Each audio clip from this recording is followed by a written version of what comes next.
ओम नमो भगवते वासुदेवाय नमः। हर हर महादेव। दोस्तों, आपके अपने चैनल शिव धार्मिक में आपका बहुत बहुत स्वागत है। भगवान भोलेनाथ की कृपा आप पर और आपके परिवार पर सदा सर्वदा बनी रहे। दोस्तों, आज की वीडियो में हम जानेंगे उत्पन्ना एकादशी कब है, इसका शुभ मुहूर्त क्या है, मान्यताएं क्या है इसकी, कब और क्यों यह मनाई जाती है, इसका महत्व क्या है। तो आइए इस बारे में बात करते हैं। देखिए, उत्पन्ना एकादशी उत्पन्न होने की कहानी है। इस दिन भगवान विष्णु से पैदा हुई एकादशी के बारे में कथा सुनाई जाती है। उत्पन्ना एकादशी पर भगवान विष्णु की पूजा की जाती है। मार्गशीर्ष मास की कृष्ण एकादशी को एकादशी प्रकट हुई थी, इसलिए इस एकादशी का नाम उत्पन्ना एकादशी पड़ा। इसी दिन से एकादशी व्रत का शुरुआत हो गया। इस एकादशी का विशेष महत्व है, जिसके कारण यह हिंदू धर्म में विशेष तौर पर मनाई जाती है। इस व्रत के प्रभाव से मोक्ष की प्राप्ति होती है। मान्यता है कि इस व्रत को करने से अश्वमेध यज्ञ, कठिन तपस्या, तीर्थ स्नान आदि फल प्राप्त होते हैं। उत्पन्ना एकादशी पर किए गए व्रत उपवास से तन मन निर्मल होता है। इस व्रत से उत्पन्न स्वास्थ्य की प्राप्ति होती है। उत्पन्ना एकादशी व्रत में दशमी तिथि से प्रारंभ हो जाते हैं। मार्गशीर्ष माह के कृष्ण पक्ष की एकादशी को उत्पन्ना एकादशी के नाम से जाना जाता है। यह एकादशी देवोत्थान या देव उठनी एकादशी के ठीक बाद आती है। आओ जानते हैं अभी इस एकादशी के नियम क्या हैं। तो दशमी को सात्विक भोजन करें। इस दिन सुबह उठकर स्नान करने के बाद स्वच्छ वस्त्र धारण कर भगवान श्री कृष्ण का स्मरण करते हुए पूरे घर में गंगा जल छिड़कें। विघ्नहर्ता भगवान गणेश और भगवान श्री हरि विष्णु की मूर्ति या तस्वीर सामने रखें। सबसे पहले आप भगवान गणेश जी का ध्यान करें। व्रत के दौरान पूरे दिन भगवान विष्णु का स्मरण करते रहना चाहिए। इसके बाद विष्णु जी को धूप दीप दिखाकर रोली और अक्षत चढ़ाएं। एकादशी के दिन सूर्योदय और सूर्यास्त के वक्त दिन में 2 बार भगवान विष्णु जी का पूजन करें। व्रत एकादशी के अलग दिन सूर्योदय के बाद खोलना चाहिए। एकादशी के दिन चावल के सेवन से परहेज करना चाहिए। इस दिन गरीब और जरूरतमंदों को यथाशक्ति दान देना चाहिए। मार्गशीर्ष महीने में उत्पन्ना एकादशी आती है। कहते हैं कि उत्पन्ना एकादशी ही एकादशी व्रत की शुरुआत हुई थी। इस साल उत्पन्ना एकादशी व्रत की तिथि को लेकर लोगों में असमंजस की स्थिति बनी हुई है। तो आइए जानते हैं उत्पन्ना एकादशी की व्रत की सही तिथि क्या है। इस बार मार्गशीर्ष महीने में आने वाली उत्पन्ना एकादशी व्रत की तिथि 2 दिनों में पड़ रही है। एकादशी का व्रत उदया तिथि के अनुसार किया जाता है। गृहस्थ जीवन वाले उत्पन्ना एकादशी का व्रत 8 दिसंबर को रख सकते हैं। वहीं वैष्णव संप्रदाय के लोग 9 दिसंबर को उत्पन्ना एकादशी का उपवास रखेंगे। वैष्णव संप्रदाय में संत और सन्यासी आते हैं और उनका एकादशी व्रत करने का नियम अलग होता है।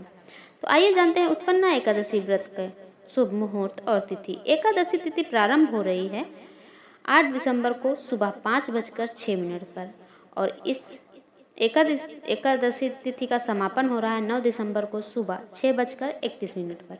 उत्पन्ना एकादशी व्रत तिथि 9 और 10 दिसंबर को पड़ेगी।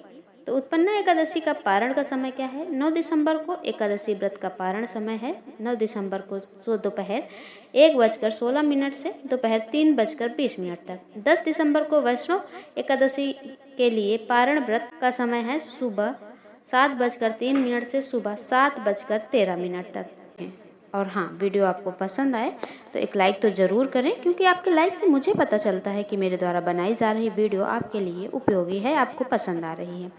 और चैनल पर नए हैं, अभी तक चैनल को सब्सक्राइब नहीं किया है, तो अगर आज की वीडियो आपके लिए लाभप्रद हो तो चैनल को सब्सक्राइब करके बेल आइकन को प्रेस कर दें। इस युग में मुर नाम का दैत्य उत्पन्न हुआ था। वह बड़ा बलवान और भयानक था। उस प्रचंड दैत्य ने इंद्र, आदित्य, वसु, वायु, अग्नि आदि सभी देवताओं को पराजित करके भगा दिया। तब इंद्र सहित सभी देवताओं ने भयभीत होकर भगवान शिव से सारा वृतांत कहा और बोले, हे कैलाशपति, मुर दैत्य से भयभीत होकर सब देवता मृत्युलोक में फिर रहे हैं। तब भगवान शिव ने कहा, हे देवताओं, तीनों लोकों के स्वामी, भक्तों के दुखों का नाश करने वाले भगवान विष्णु की शरण में जाओ। वे ही तुम्हारे दुखों को दूर कर सकते हैं। शिव जी की ऐसे वचन सुनकर सभी देवता क्षीर सागर पहुँचे। वहाँ भगवान को शयन करते देख हाथ जोड़कर उनकी स्तुति करने लगे। हे देवताओं द्वारा स्तुति करने योग्य प्रभु, आपको बारंबार नमस्कार है। देवताओं की रक्षा करने वाले मधुसूदन, आपको नमस्कार है। आप हमारी रक्षा करें। दैत्यों से भयभीत होकर हम सब आपकी शरण में आए हैं। इंद्र के ऐसे वचन सुनकर भगवान विष्णु कहने लगे, हे इंद्र, ऐसा मायावी दैत्य कौन है जिसने सब देवताओं को जीत लिया है? उसका नाम क्या है? उसमें कितना बल है? किसके आश्रय में है तथा उसका स्थान कहाँ है? यह सब मुझसे कहो। प्राचीन समय में एक नाड़ीजंग नामक राक्षस था। उसके महापराक्रमी और लोक विख्यात मुर नाम का एक पुत्र था। उसकी चंद्रावती नाम की नगरी है। उसी ने सब देवताओं को स्वर्ग से निकालकर वहां अपना अधिकार जमा लिया है। उसने इंद्र, अग्नि, वरुण, यम, वायु, ईश, चंद्रमा, नैऋत और आदि सबके स्थान पर अधिकार कर लिया है। सूर्य बनकर स्वयं ही प्रकाश करता है, स्वयं ही मेघ बन बैठा है और सबसे अजेय है। हे असुर निकंदन, उस दुष्ट को मारकर देवताओं को अजेय बनाइए। यह वचन सुनकर भगवान ने कहा, हे देवताओं, मैं शीघ्र ही उसका संहार करूंगा। तुम चंद्रावती नगरी जाओ। इस प्रकार कहकर भगवान सहित सभी देवताओं ने चंद्रावती नगरी की ओर प्रस्थान किया। उस समय दैत्य मूर सेना सहित युद्ध भूमि में गरज रहा था। उसकी भयानक गर्जना सुनकर सभी देव भय के मारे चारों दिशाओं में भागने लगे। जब स्वयं भगवान रणभूमि में आए तो दैत्य उन पर भी अस्त्र शस्त्र आयुध लेकर दौड़े। भगवान ने उन्हें सर्प के समान अपने बाणों से बींध डाला। बहुत से दैत्य मारे गए, केवल मुर बचा रहा। वह अविचल भाव से भगवान के साथ युद्ध करने लगा। भगवान के साथ युद्ध करता रहा। भगवान जो भी तीक्ष्ण बाण चलाते वह उसके लिए पुष्प सिद्ध होता। उसका शरीर छिन्न भिन्न हो गया, किंतु वह लगातार युद्ध करता रहा। दोनों के बीच मल्ल युद्ध भी हुआ। 10,000 वर्ष तक उनका युद्ध चलता रहा, किंतु मुर नहीं हारा।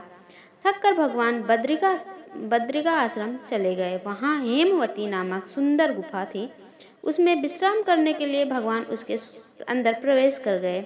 यह गुफा 12 योजन लंबी थी और उसका एक ही द्वार था। विष्णु भगवान वहाँ योग निद्रा की गोद में सो गए।